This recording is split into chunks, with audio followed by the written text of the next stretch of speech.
The Puritan choir was a theory advanced by historian Sir John Neale of an influential movement of radical English Protestants in the Elizabethan Parliament. In his biography Queen Elizabeth I Neale argues that throughout her reign Elizabeth faced increasingly organised and dominant opposition to her policies in the House of Commons, and that this strengthening of Parliament sowed the seeds for the English Civil War.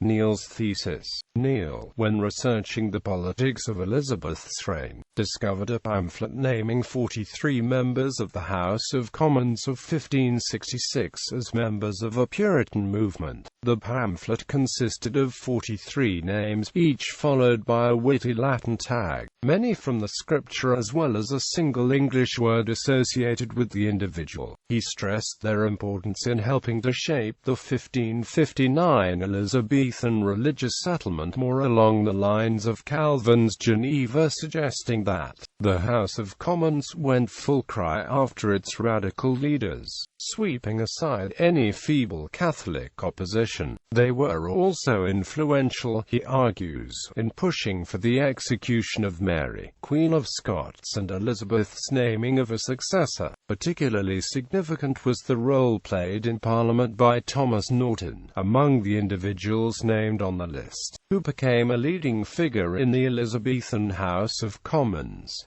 Revisionist criticism. The historian Norman L. Jones has, however, argued that the Puritan choir is a misinterpretation of evidence. He maintains that in framing the religious settlement, Elizabeth faced opposition not from the 43 alleged Puritans in the House of Commons, but rather from Catholic resistance and conservatism in the House of Lords, which she and Cecil had underestimated. The influence that the Puritan choir could have feasibly had on the Elizabethan religious settlement has also been questioned by Hay. Of the 43 individuals named as part of our choir in Neale's document, only 22 of them were definitely Protestants. Furthermore, only 19 Marian exiles were elected to the 1559 Parliament, and some were unable to play any role in the parliamentary session as they returned too late.